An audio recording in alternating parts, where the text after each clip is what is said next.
Hey, it's Sam. I'm doing this quick video about the full moon on Monday at 12:30 Pacific time, approximately. This is going to be in Aries, full moon in Aries, and we have the Sun and Saturn down here in Libra.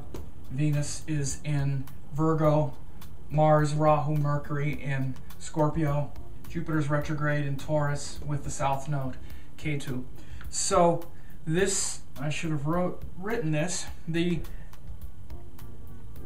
full moon actually happens, the exact moment of the full moon happens with the moon in Ashwini Nakshatra. Right here, this is called Ashwini. Ashwini, which is ruled by the Ashwin Kumars, which are the twin horses. They were given to the earth as a gift from the sun and his wife. So that's very healing nakshatra. The myth behind this area of the sky is about metaphysical healing. Ashwini is a light, swift nakshatra that is actually two horses, the twin horses called the Ashwin Kumars. And it shows energy in motion very quickly and with a lot of speed and dexterity and the capacity to go in all directions. Of course, this is very early Aries. So of course, anytime we're talking about Aries, there's the tendency to have this indiscriminate action. Because Mars is just about taking action. Mars is the ruler of Aries, and Mars just knows action. And one of the problems with Mars-ruled signs is discrimination, indiscriminate. Discrimination comes from Mercury, which is intelligence, and bringing intelligence into action. If we're just doing something and then let it all kind of work out later, we might be making a lot of mistakes. So this is the kind of nature of Aries in general, is this sort of act first, think about the consequences later, and then as we develop and we make mistakes through our impetuosity, we tend to grow a little bit more. So this is a full moon now, realize. It's a full moon in Aries, and that tendency to act with impetuosity comes from, is seen by this nakshatra of Ashwini. It's the first nakshatra in the zodiac, and it's the beginning of Aries, which is, boom, two horses. You know how much power and strength a horse has, well, it's two of them. But they might be running in different directions, so you need to yoke the horses to get them to pull you in the same direction. That's a big principle in Ashwini, is to make sure that in Aries, is to make sure that our energies are aligned with something that's moving us forward in life, rather than just reacting to the moment. Now, as I said, this is a full moon. Okay, so it's a full moon.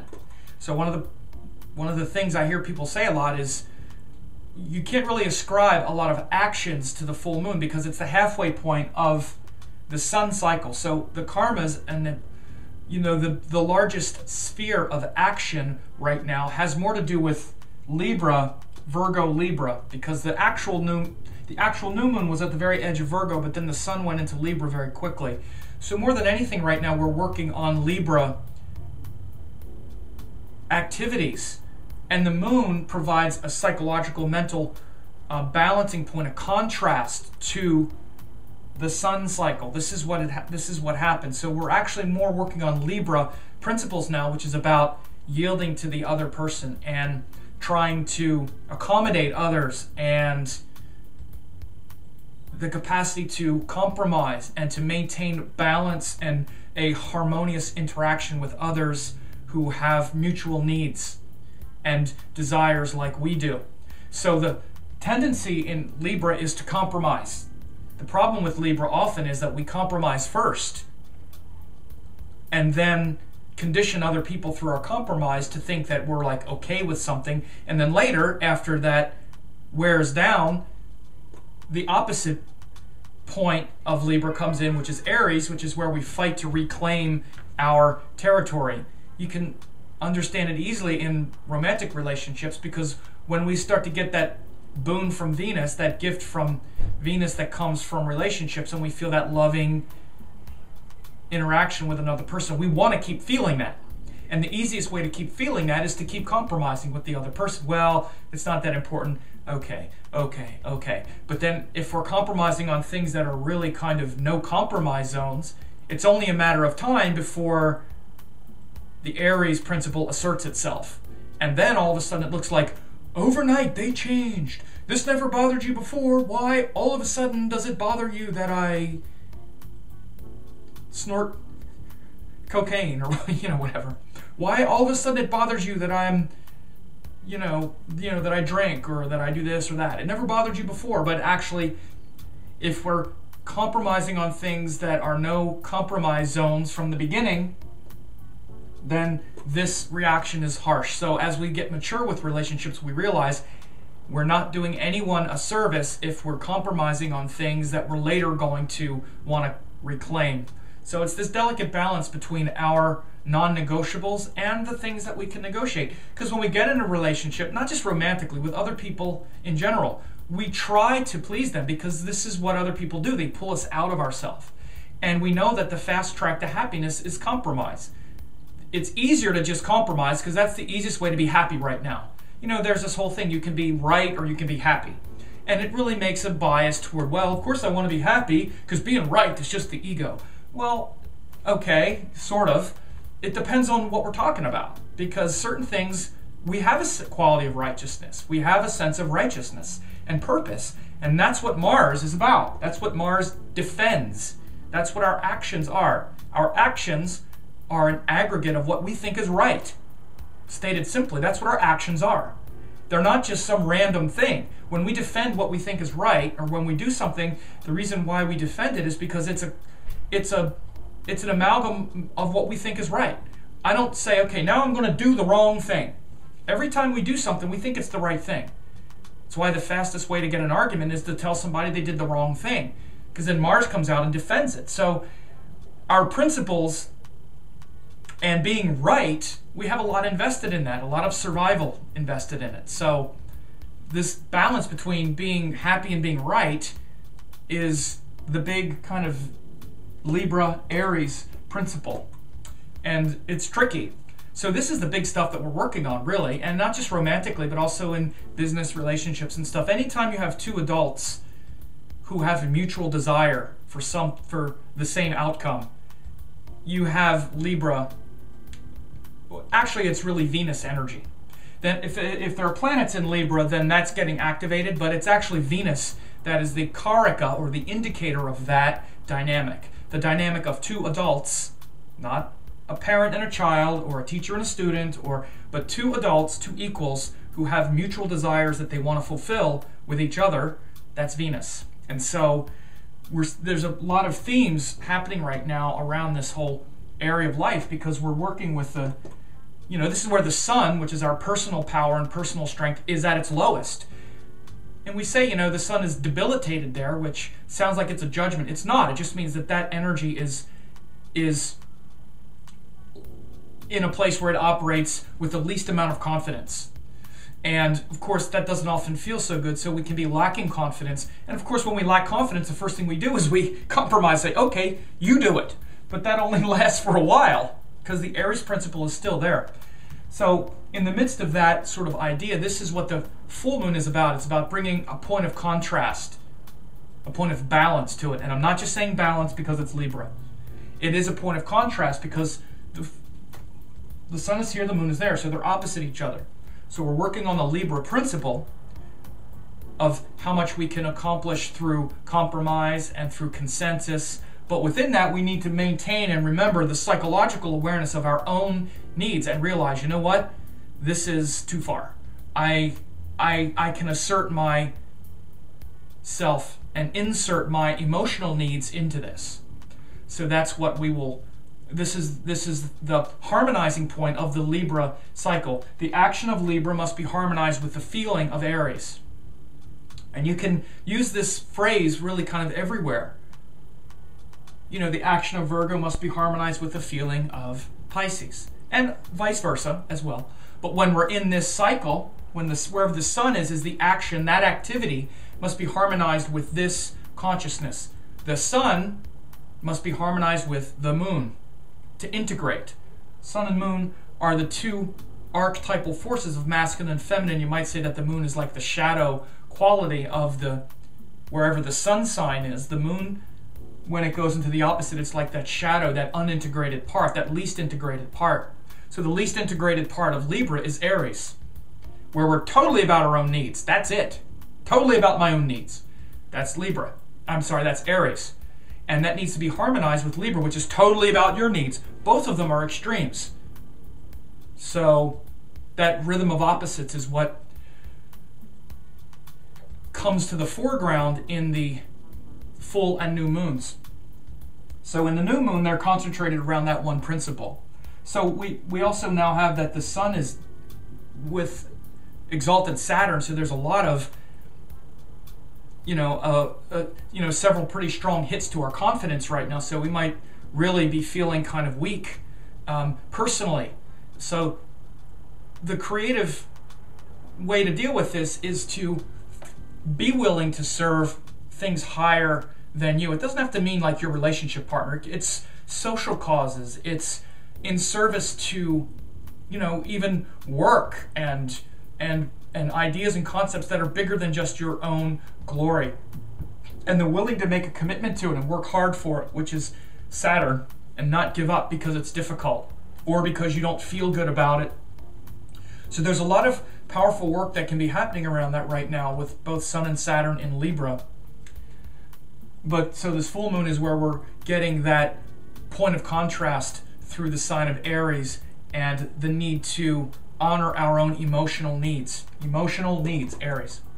And so we also have Jupiter retrograde and Ketu in Taurus, which is about really reflecting on and trying to inculcate our true values, our teachings, which is the abstract quality of teaching, which is Jupiter, and inculcate them into our daily routines and have them become values and points of consistent,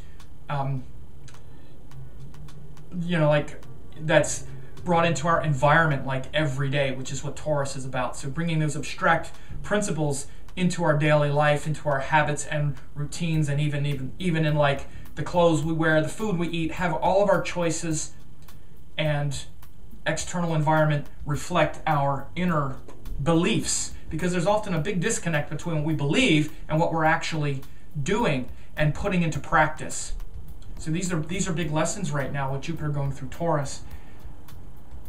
Of course, Venus is still debilitated, so the ruler of Sun and Saturn is also debilitated right now, which means that we're not feeling as maybe willing to compromise. Actually, we're not feeling as turned on and thrilled by the whole like, oh, I just want to get along thing, because Venus is debilitated in Virgo, and we tend to notice and be a bit sort of crabby and grouchy about not feeling appreciated. So it's very likely that we're not feeling very appreciated right now anyway, which makes it harder to compromise in a healthy way.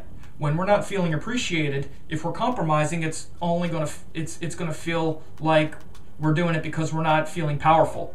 Not feeling appreciated, not feeling powerful, right? So if we're not feeling so powerful, which is the Sun, which means our personal power is not so strong, but we feel appreciated, which is when Venus is excited, then we can still feel a certain amount of self-respect, you might say, because that's what Venus is about. Healthy sense of self-respect, at least feeling that we're attractive or that we're beautiful or that we're loved and appreciated. That's what Venus is about. Sun is that we're powerful. So kind of neither one are really that active right now. It's a tough week in general. Many planets are in detriment or in sort of difficult places. The last and not least is Mars, Rahu, Mercury here in Scorpio are also is a pretty prominent placement for the next several weeks, at least until Mars works through Scorpio and goes into Sagittarius in early December. But or is it early December? It's mid of November. But it's Mercury that's here until the end of December. It's going to go retrograde. Mercury's going to go retrograde in Scorpio and then go back again. But Mercury in Scorpio is not as refined in the sense of discrimination, like I was talking about with Aries. It's definitely much more emotional than the Mercury part of us. Mercury is the part of us that wants to have discrimination and be flexible and be not so affected by our moods and emotions, so we can look at those things intelligently. When we want to have intelligence, that's really what Mercury's about. And, you know, it's not a matter of, oh, well, the emotions are intelligent too. Actually, they're really not. They're really kind of sloppy and all over the place. That's the way they're supposed to be. They're supposed to be that way. That's the way that part of our system works. To be emotional and to have feeling is not to be like, have a lot of discrimination. The discrimination part of us comes from Mercury, which is to see all the other stuff going and to understand it in the level of the intellect and to be intelligent about things and say, oh, you know what, I really got into trouble here when I let my emotions, when I made this emotional decision, or this emotional decision was actually very good. I followed my heart there, that was right. The capacity to have that sort of detachment comes from Mercury.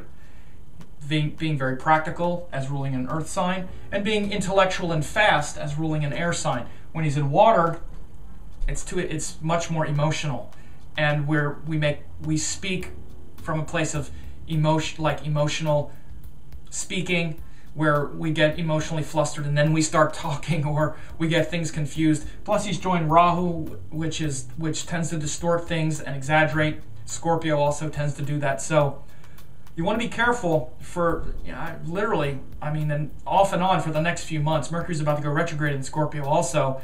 Plus it's joined Mars, Rahu. So there could definitely be some real potential for arguing and arguments right now, for sure, as you know, for this next few weeks, as these lunar cycles, or these lunation cycles, which are the full and the new moons, tend to show patterns for the next few weeks. So as the moon is waning back toward new and toward the next new moon, which is which is an eclipse. So the next lunation cycle is going to be an eclipse at the very end of Libra.